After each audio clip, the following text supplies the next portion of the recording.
Hi all, it's me, Jiffy.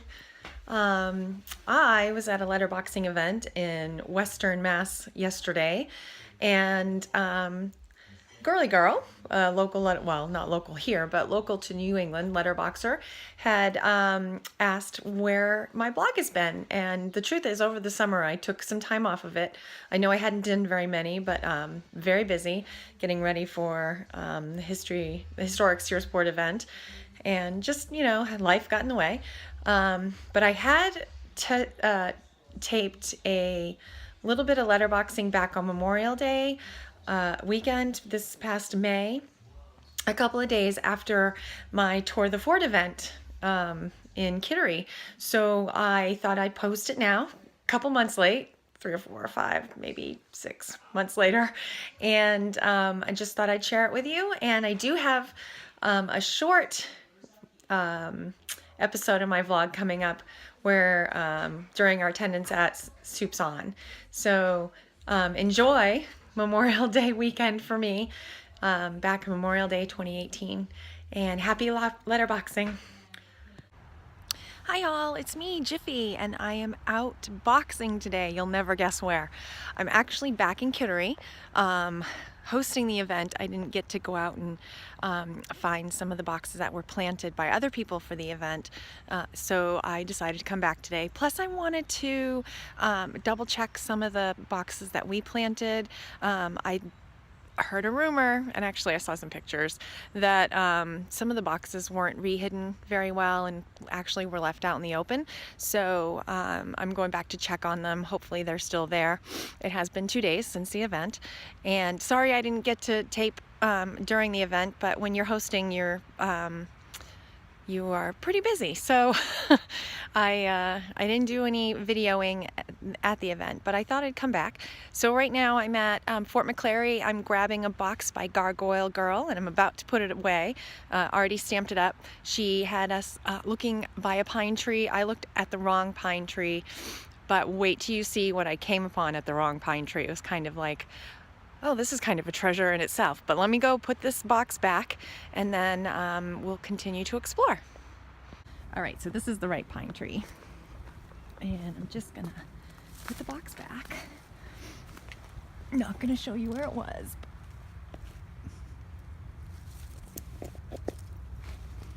All right, but there's the trail. You can see my stuff I left on the rock right there. But wait till you see what was at the other pine tree. It smells so good up here, and you'll see why in just a second.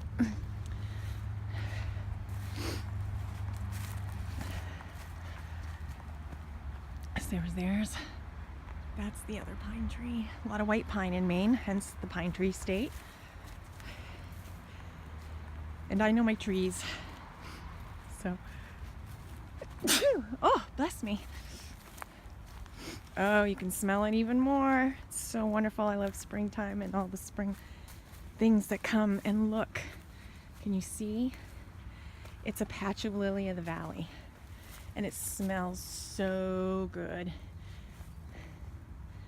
And there's the base of the other pine tree. I love boxing in the spring, even with all the ticks. It's so worth it. All that. All right, I'm gonna head back down the trail, and we're gonna head over to Fort Foster because that's where the majority of the other boxes were planted. Okay, so change of plans. I decided that instead of going to the fort, which I realize it's 3:30 in the afternoon, it's actually probably closer to 4 at this point, that with the fort closing early on a Monday, I wasn't gonna have time to do all the walking that I was gonna need to do while we're in there. It took about an hour and a half to plant, after we had already done this, plotted the series and written everything down.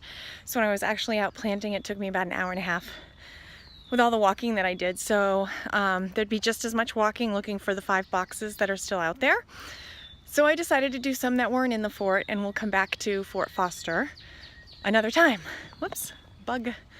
All right, so instead we're gonna do a couple of just single boxes in little obscure areas. And one of the places that there was a box is in this cute little family plot with really old slate stones. And I just wanted to show it to you because I love letterboxing in old family plots and cemeteries. So I'm not sure what this family plot is called. I bet if we looked it up, Kittery Cemeteries does have a website where you can look them up. But what's funny is the road is behind me. It's on the corner of a road and this road. But when you get to the stones, sorry if I'm making you dizzy, I'm trying not to. When you get to the stones, they're back to the road. So you walk to the other side. Walk to this one.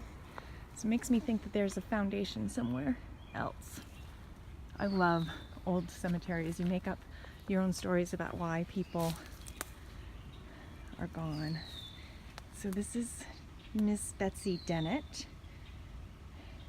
It's a bunch of Dennetts. Only one T in Dennett. And it's got the beautiful carvings on it. I can't remember what the urn and the willow mean.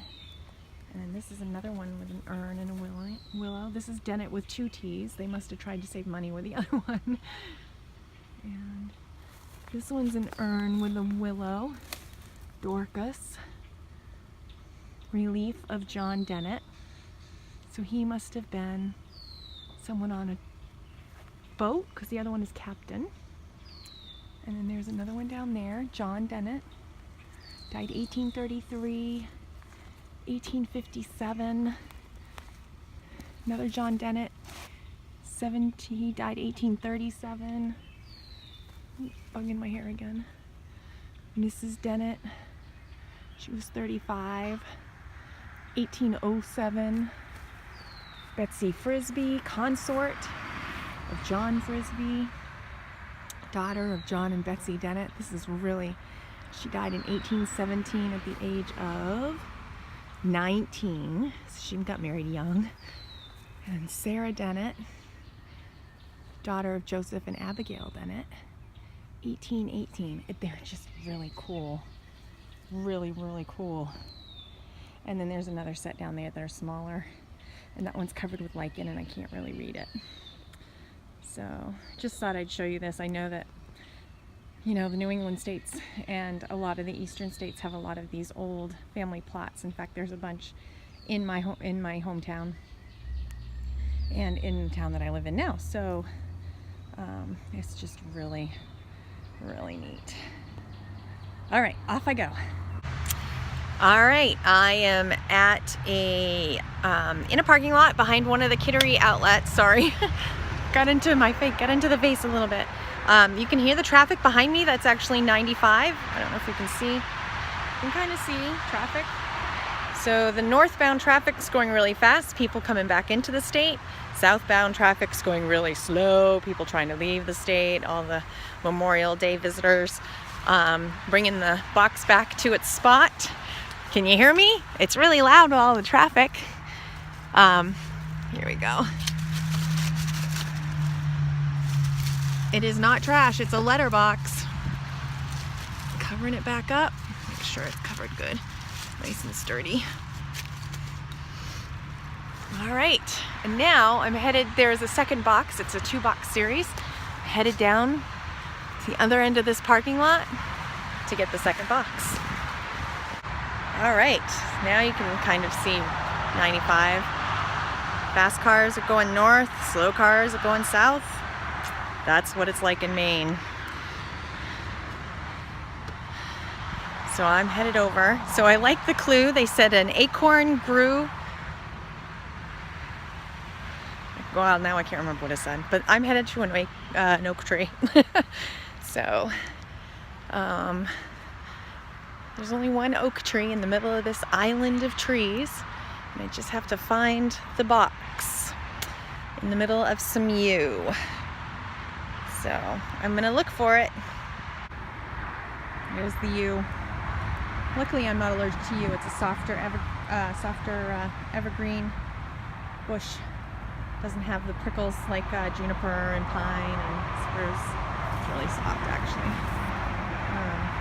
So let me get in there. I think I see where it is.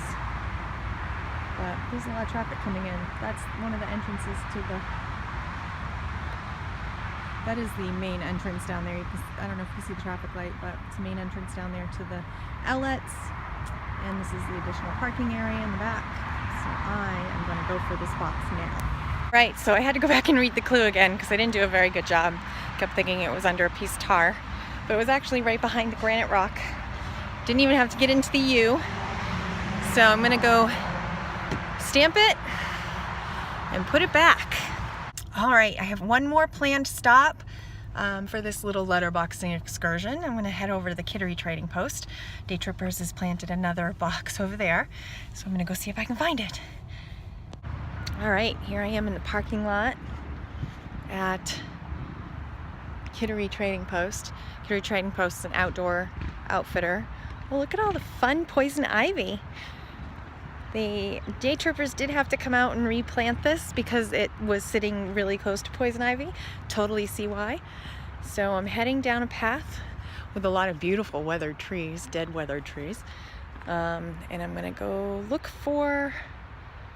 find a small trail that goes to the water. I'm gonna head down there. Oh look, there's even kayaks and canoes down there to check out. Right, it says take 54 steps. Once you step off the pavement, I'm standing on the edge of the pavement.